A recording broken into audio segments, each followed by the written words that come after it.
Chapter 3. "Oh, look!" Lily squealed in delight. "Isn't he cute? Look how tiny he is. And he has funny eyes like yours, Jonas." Jonas glared at her. He didn't like it that she had mentioned his eyes.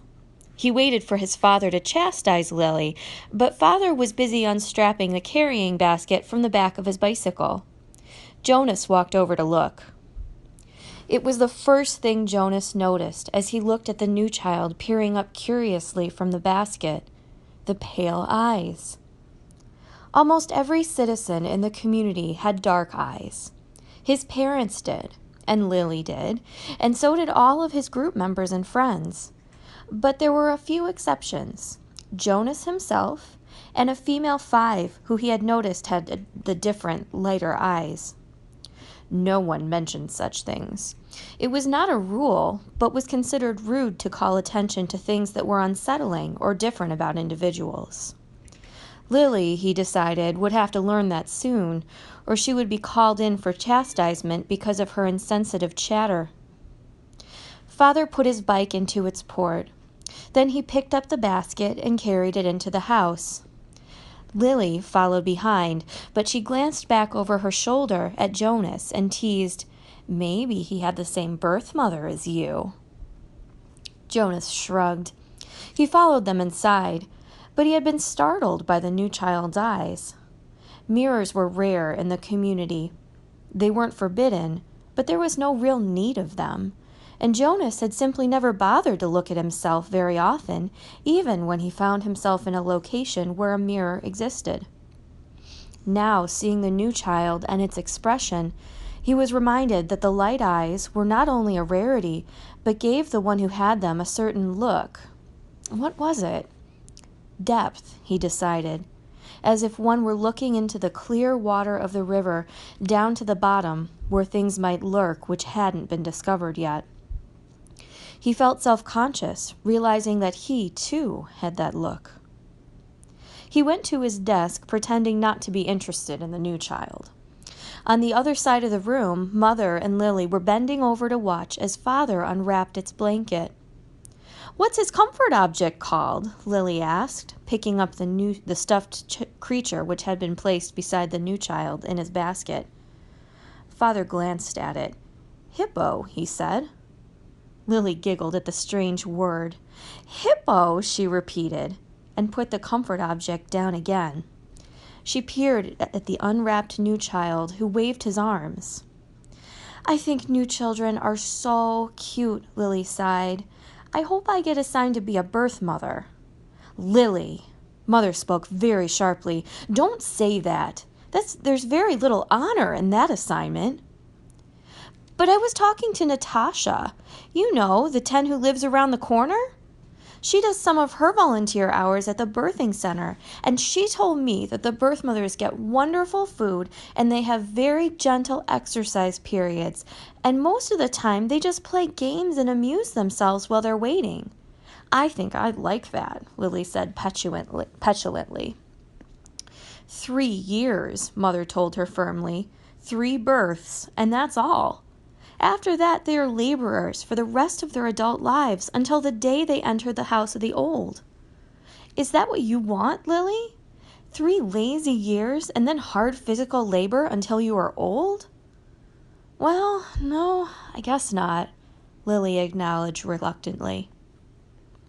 Father turned the new child onto his tummy in the basket. He sat beside it and rubbed its small back with a rhythmic motion.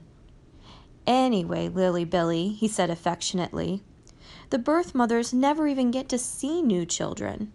If you enjoy the little ones so much, you should hope for an assignment as nurturer. When you're an 8 and start your volunteer hours, you can try some at the nurturing center," Mother suggested. "Yes, I think I will," Lily said. She knelt beside the basket. "What did you say his name is? Gabriel?" "Hello, Gabriel," she said in a sing-song voice. Then she giggled. "Oops," she whispered. "I think he's asleep. I guess I'd better be quiet." Jonas turned to the school assignments on his desk. Some chance of that, he thought. Lily was never quiet. Probably she should hope for an assignment as speaker so that she could sit in the office with a microphone all day making announcements.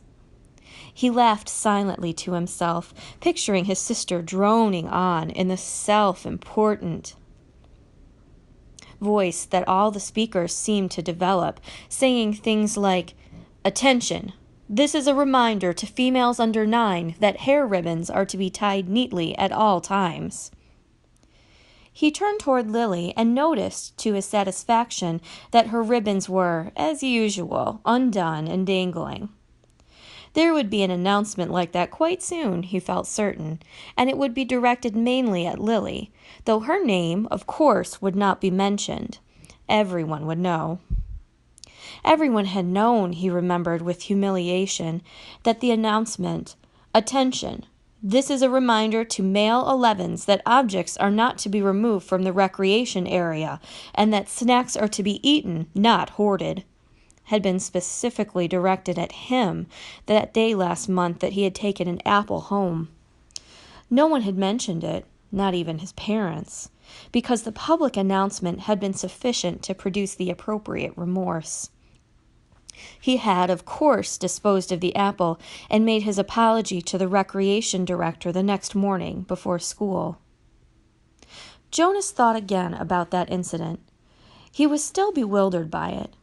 Not by the announcement or the necessary apology, those were standard procedures, and he had deserved them, but by the incident itself. He probably should have brought up his feeling of bewilderment that very evening when the family unit had shared their feelings of the day, but he had not been able to sort out and put words to the source of his confusion, so he had let it pass. It had happened during the recreation period when he had been playing with Asher. Jonas had casually picked up an apple from the basket where the snacks were kept and had thrown it to his friend. Asher had thrown it back, and they had begun a simple game of catch. There had been nothing special about it. It was an activity that he had performed countless times. Throw, catch, throw, catch. It was effortless for Jonas and even boring, though Asher enjoyed it. And playing catch was a required activity for Asher because it would improve his hand-eye coordination, which was not up to standards. But suddenly Jonas had noticed, following the path of the apple through the air with his eyes, that the piece of fruit had, well, this was the part that he couldn't adequately understand. The apple had changed. Just for an instant, it had changed in mid-air, he remembered. Then it was in his hand, and he looked at it carefully, but it was the same apple, unchanged. The same size and shape, a perfect sphere. The same nondescript shade, about the same shade as his own tunic. There was absolutely nothing remarkable about that apple. He had tossed it back and forth between his hands a few times, then thrown it again to Asher. And again, in the air, for an instant only, it had changed. It had happened 4 times. Jonas had blinked, looked around, and then tested his eyesight, squinting at the small print on the identification badge attached to his tunic. He read his name quite clearly. He could also clearly see Asher at the other end of the throwing area, and he had had no problem catching the apple. Jonas had been completely mystified. "Ash," he had called, "does anything seem strange to you about the apple?" "Yes," Asher called back, laughing. "It jumps out of my hand onto the ground." Asher had just dropped it once again. So Jonas laughed too, and with his laughter tried to ignore his uneasy conviction that something had happened. But he had taken the apple home, against the recreation area rules. That evening, before his parents and Lily arrived at the dwelling, he had held it in his hands and looked at it carefully. It was slightly bruised now, because Asher had dropped it several times, but there was nothing at all unusual about the apple. He had held a magnifying glass to it.